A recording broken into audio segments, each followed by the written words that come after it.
Good morning and welcome to this morning service. And as was mentioned, it's a very cold, kind of blustery day. Well, the wind's picking up anyway, and that kind of wind is cutting. If you're out there doing kancho, it's just in this, it's cold. And the wind blows right through this. And well, I do. I have a sweater, and it's cold. Must be getting old.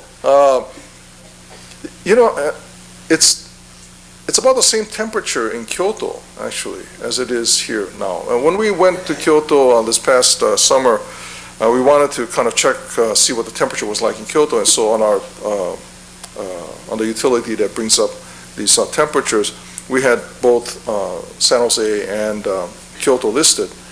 And it's really not that much different. It's about, actually, in a couple of days, the low temperature is going to be colder here than it is in Kyoto. You kind of think of Kyoto as a real cold, and especially in the wintertime, a cold and snowy place. And I remember it as being cold and snowy, and this was 30 years ago. But I suppose maybe in January it'll see some significant changes between the temperature that we enjoy here and what's in Kyoto. And of course, snow falls in Kyoto, and we may have snow this Thursday. I don't know. It's getting really cold here. So it's nice to see you, all of you here on this cold day. This morning in the Dharma school service, we talked a little bit about this very basic idea in Buddhism of interdependency, how all things are interdependent. And we used the example of global warming and ecology. And that's a real common kind of idea that we have in our minds nowadays because of the tremendous results that may occur if we do not take some action to reverse this climate change that's taking place in our time. And we understand that what we do affects other places in the world. And as we see changes that are taking place in other parts of the world, we reinforces this idea of how our activities affects the world around us. And that's a kind of a real good example of this, the depth at which this observation by Shakyamuni Buddha an example that can be used to demonstrate this interdependency. But the interdependency that Shakyamuni Buddha was talking about was not just on the physical kind of a tangible experience, but it's also of who we are. My being is the result of many causes and conditions. I don't exist apart from that interdependency. There's the idea of anatman or shunyata. These are important ideas in Buddhism. Anatman is one of the three characteristics of existence, that there is no soul, no permanent soul in Buddhism. So when we think about birth in the Pure Land, we have to really consider what that implies. What does birth in the Pure Land mean within our tradition? What goes to the Pure Land? And that's a question that has been, that people in Jodo Shinshu have thought about for a long time.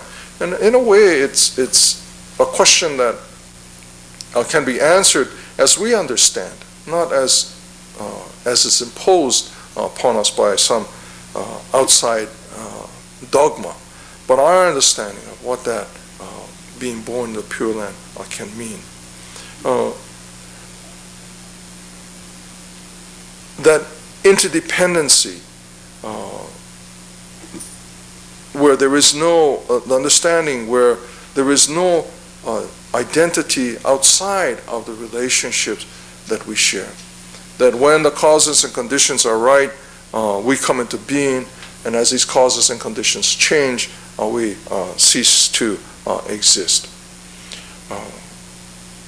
The most important, perhaps, causal relationship in Jodo Shinshu is our relationship with Amida Buddha.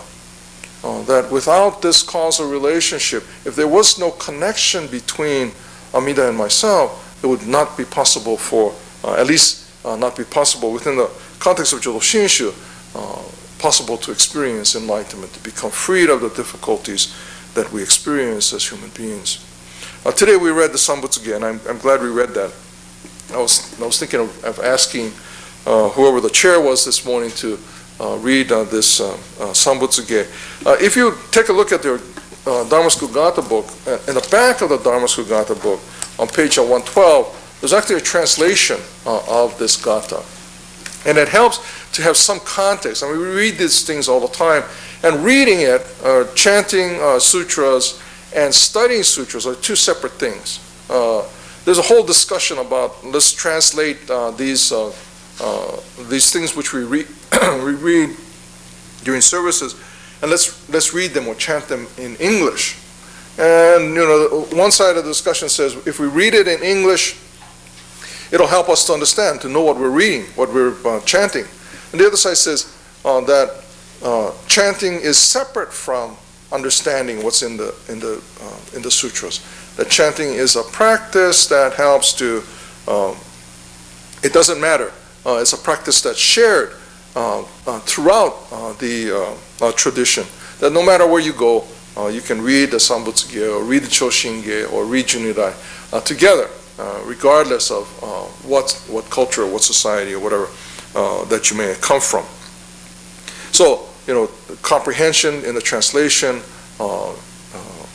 oneness in not translating. And I'm sure we'll continue to discuss this for many decades to come. But in this, on page 112, this translation of the Sambutsuge, this Sambutsuge is a part of the larger Pure Land Sutra. The larger Pure Land Sutra is one of three sutras that are important to us in Jodo Shinshu. The larger Pure Land Sutra, the Meditation Sutra, in which Shakyamuni Buddha talks about the Rajagriha tragedy with King Bimbasara and his wife Vaidehi, and how Ajatasattu, their son, kills Bimbasara, intends to kill Vaidehi and to take over the kingdom. That story occurs in that Meditation Sutra. And then the Amida Sutra, the shortest of the three, in which the Pure Land is described and how one can attain enlightenment through Amida Buddha. And so these three sutras are central to our tradition of Jodo Shinshu. Three of many sutras. There are about 1,650 of these that have been passed down over the centuries. And in this larger Pure Land Sutra, the basic story is about Dharmakara, who goes to his teacher Lokeshvara Raja, says, I want to do this, can you help me? And then thinks about, Dharmakara helps him, thinks about what he's been shown by Lokeshvara Raja, and thinks about what he's been shown by Lokeshvara Raja, and then goes out and fulfills these promises that he's made. And then in fulfilling these promises, Dharmakara becomes Amida Buddha. And so that's the kind of the story that underlies this larger Pure Land Sutra. And this Sambutsuge occurs early in that sutra. Well, not real early, but in the beginning of the sutra. Dharmakara comes to Lokeshvara Raja, and in the form of verse, he praises the Buddha. He reads this, not reads this, but in this story, he comes before Lokeshvara Raja and begins to recite in verse praises of Lokeshvara Raja. And he asks for the help of Lokeshvara Raja to help him on this quest that he has set out on. So even in the story of Dharmakara, who becomes Amida Buddha, and we think of Amida Buddha as being infinite wisdom, infinite compassion. We have this story of how Amida Buddha, is able to make possible the enlightenment of all beings.